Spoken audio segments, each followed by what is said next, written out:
मैं सिमरूं माता शारदा, बैठे जिवा आए, कार्तिक मास की कथा लिखे कमल हर्षाए। राधे कृष्णा।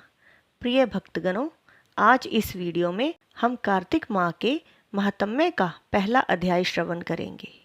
नैमिषारण्य तीर्थ में श्री सूत जी ने 88,000 शौनकादि ऋषियों से कहा, अब मैं आपको कार्तिक मास की कथा विस्तार पूर्वक सुनाता हूँ, जिसका श्रवण करने से मनुष्य के सभी पाप नष्ट हो जाते हैं और अंत समय में वैकुंठ धाम की प्राप्ति होती है।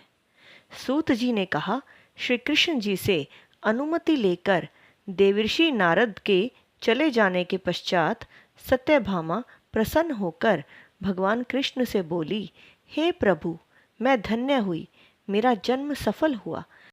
मुझ जैसी त्रैलोक्य सुंदरी के जन्मदाता भी धन्य है, जो आपकी 16,000 स्त्रियों के बीच में आपकी परम प्यारी पत्नी बनी।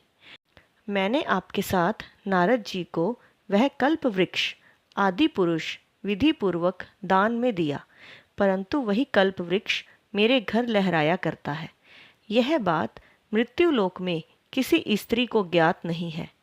हे त्रिलोकीनाथ, मैं आपसे कुछ पूछने की इच्छुक हूँ।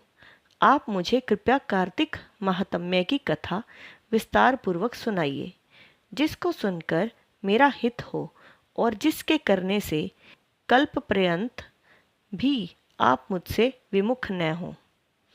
सूत जी आगे बोले, सत्यभामा के ऐसे वचन सुनकर श्री कृष्ण ने हंसते हुए सत्यभामा का हाथ पकड़ा और अपने सेवकों को वहीं रुकने के लिए कहकर विलास युक्त अपनी पत्नी को कल्प वृक्ष के नीचे ले गए।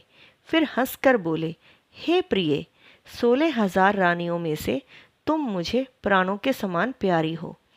तुम्हारे लिए मैंने इंद्र एवं देवताओं से विरोध किया था। हे कांते, जो बात तुमने मुझसे पूछी है उसे सुनो। एक दिन मैंने तुम्हारी इच्छा पूर्ति के लिए गरुड़ पर सवार होकर इंद्रलोक जाकर कल्प वृक्ष मांगा। इंद्र द्वारा मना किए जाने पर इंद्र एवं गरुड़ में घोर संग्राम हुआ और गौलोक में भी गरुड़ जी ने गौओं से युद्ध किया। गरुड़ की चोंच की चोट से उनके कान एवं पूंछ कटकर गिरने लगे, जिससे 3 वस्तुएं उत्पन्न हुई। कान से तंबाकू, पूंछ से गोभी और रक्त से मेहंदी बनी। इन तीनों का प्रयोग करने वाले को मोक्ष नहीं मिलता। तब गौओं ने भी क्रोधित होकर गरुड़ पर वार किया, जिससे उनके 3 पंख टूटकर गिर गए। इनके पहले पंख से नीलकंठ, दूसरे से मोर और तीसरे से चकवा चकवी उत्पन्न हुए। हे प्रिय, इन तीनों का दर्शन करने मात्र से ही शुभ फल प्राप्त हो जाता है। यह सुनकर सत्यभामा ने कहा, हे प्रभु, कृपया मुझे मेरे पूर्व जन्मों के विषय में बताइए कि मैंने पूर्व जन्म में कौन कौन से दान, व्रत व जप नहीं किए हैं। मेरा स्वभाव कैसा था, मेरे जन्मदाता कौन थे और मुझे मृत्युलोक में जन्म क्यों लेना पड़ा। मैंने ऐसा कौन सा पुण्य कर्म किया था जिससे मैं आपकी अर्धांगिनी हुई। श्री कृष्ण ने कहा, हे प्रिय, अब मैं तुम्हारे द्वारा पूर्व जन्म में किए गए पुण्य कर्मों को विस्तार पूर्वक कहता हूँ, उसे सुनो। पूर्व समय में सतयुग के अंत में मायापुरी में अत्रि गोत्र में वेद वेदांत का ज्ञाता देव शर्मा नामक एक ब्राह्मण निवास करता था। वह प्रतिदिन अतिथियों की सेवा, हवन और सूर्य भगवान का पूजन किया करता था। वह सूर्य के समान तेजस्वी था। वृद्धावस्था में उसे गुणवती नामक कन्या की प्राप्ति हुई। उस पुत्रहीन ब्राह्मण ने अपनी कन्या का विवाह अपने ही चंद्र नामक शिष्य के साथ कर दिया। वह चंद्र को अपने पुत्र के समान मानता था और चंद्र भी उसे अपने पिता की भांति सम्मान देता था। एक दिन वे दोनों कुश व समिधा लेने के लिए जंगल में गए। जब वे हिमालय की तलहटी में भ्रमण कर रहे थे, तब उन्हें एक राक्षस आता हुआ दिखाई दिया। उस राक्षस को देखकर भय के कारण उनके अंग शिथिल हो गए और वे वहां से भागने में भी असमर्थ हो गए।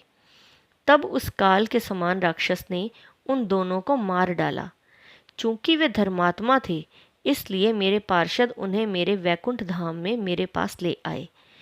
उन दोनों द्वारा आजीवन सूर्य भगवान की पूजा किए जाने के कारण मैं दोनों पर अति प्रसन्न हुआ।